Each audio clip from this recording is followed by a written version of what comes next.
because oftentimes we have two choices. We have like the good man that's weak, or we have the powerful man that's a savage. And neither of those are really helpful. And so oftentimes in childhood, we model what we saw either our father or men do, or our perception of how our mom viewed our father, right? So there's these different things that happen in childhood with the wounds and how we're trying to get love in our family dynamic. So as an example, and I can see it go both ways. Let's say there's a man that's a good man, but a weak man, and he has weak boundaries. He doesn't stand up for himself. He can't lead the family unit, or he can't lead his career, or he can't lead an area of life. Maybe he struggles with addictions or whatever's coming up within him. Then often that boy, and also how his mother deals with it, right? She may be savage towards him, right? Or she may be weak like with him. So there's these different things that play off each other, and how the boy sees that in a family dynamic. How does he's either going to become the same thing, or he's going to say, I'm never going to be that because it's weak. And he may choose the savage man, which is like, I'm going to choose power. I'm going to choose taking care of myself. I'm going to never let, and I see that happen a lot where they're kind of angry at what they would say is what they consider a weak man. But there's also qualities of the heart oftentimes in the man who's a little bit, usually the guy that's a good man has a good heart. He's very intuitive. He sees kind of the right path, but instead of owning his authenticity, he surrenders that in order to please, right? And so the flip side of that is the savage man, right? And the savage man could have either had a savage man who claimed power, who was angry, who was abusive, who had different aspects of that to claim power.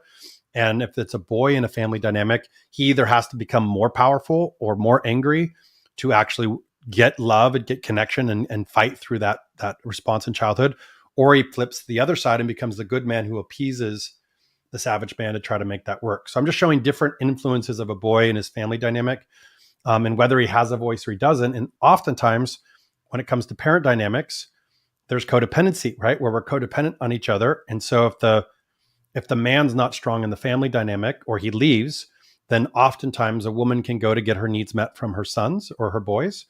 And so there's can be codependency on, how do I make mom happy? How do I support mom? If mom's not there, he has to step up and take care of mom. I've seen that happen. Or mom can be smothering. So there's these different, I'm just showing there's a lot of different dynamics that happen from childhood. And the same happens with women, right? So I'm just giving a men's perspective right now. And that's really how we're formed. It's how we're seen and how we're adapting in childhood. And then even if we had really loving parents that were highly emotionally aware and everything else, we're still going to get the wound. We may go out with our peer, and with boys, oftentimes anything that weak is attacked. So you learn to hide and cover up any area that feels weak so you don't get attacked either by father figures, your father, or other boys in general.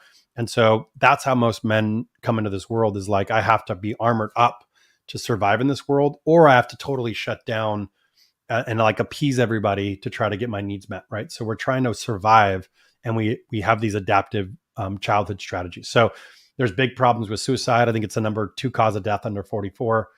Mental health continues to skyrocket. And what makes it worse is all the social media and how children are relating in social media with very disconnection. And we need community. We need tribe. We need other healthy men around us to feel safe. And we also need healthy women around us to develop that's how we see safety and nurture in the world.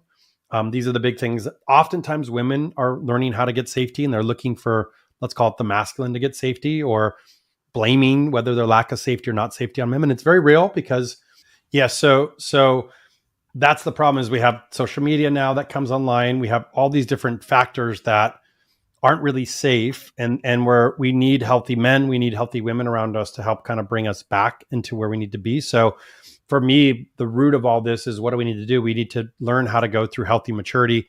We need to develop healthy patterns of moving out of codependence into independence. And we need to have tools to start to be with our emotions and know that it's okay, but in safe spaces, right? So the way that I like to frame it is, first, we need to know how to start to do healthy emotional regulation. And this is also key for women, right? Because I know you have a lot of divorced women and a lot of single moms on here. So big piece is, think of, and I'll talk about these topics because of the same thing that young boys need as well. We all need these same fundamental tool sets.